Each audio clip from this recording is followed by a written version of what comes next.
Hasmat, so you're a surgical trainee. Correct. Yeah, I'm a surgical trainee at Westmead Hospital, but I'm also a PhD candidate at the University of Sydney, and I do research at RPA and Christopher Lifehouse mainly. Talk to us about your research. My research is on implantable bionics, in specific designing implantables that restore movement in people with facial paralysis. And you're also a graduate of Cicada Innovations. Correct. How are you finding it?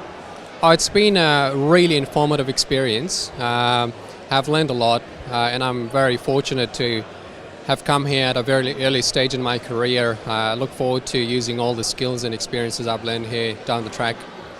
Talk to us about Blinc. The Blinc, it's quite an innovative approach to fixing a very old problem in facial paralysis.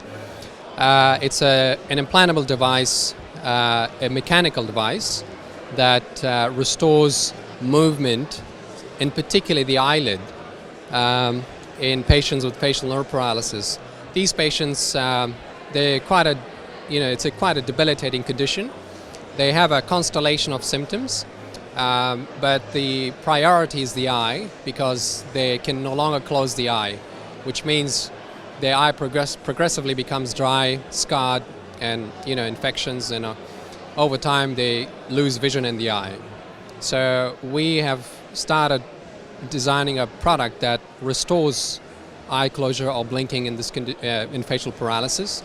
That's the starting point, and the goal is to transform the technology into platform technology where we can restore a lot of other functions that you lose in facial paralysis or even elsewhere in the body. What inspired you to do research on that particular topic? Yeah. I'm a surgical trainee, as I mentioned, but I've always had interest in implantable bionics, and I do have a background in physics, and along the way I've learned a lot of engineering, and I've always enjoyed working at the interface between surgery, medicine, and engineering and physics. And I feel like down the track in the future that we're looking at, it's going to be a lot of this coming down. And I've taken that on board early on in my career and trying to invest in that space as much as I can. Good evening, ladies and gentlemen. My name is Shaheen. I'm a surgical resident and a PhD candidate at the University of Sydney. I work with a team of senior engineers and senior surgeons and biomedical engineers on a novel solution to a decade-old problem in facial surgery.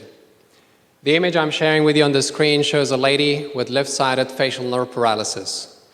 She's unable to close her left eye, and whilst the aesthetic consequences are obvious, she will eventually lose an otherwise fully functional eye.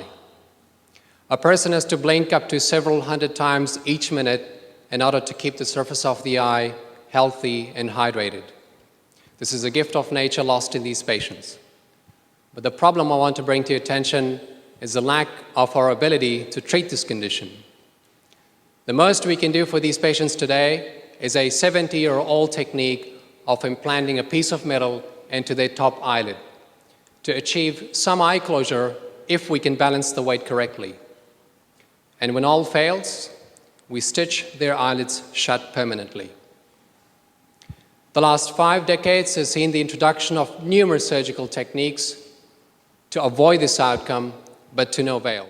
Today, the Blinc device is a fully functioning prototype that can go on to help more than 3 million people worldwide affected by this condition. Locally, we have more than 6,000 presentations to Australian public hospitals alone.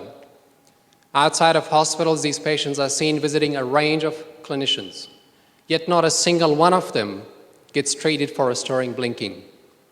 Instead, we have 6 Medicare reimbursed procedures in place to treat the complications of not blinking. And each one of these requires its own dedicated training. Our ask from you today is to support us with a $400,000 seed funding over the next 2 years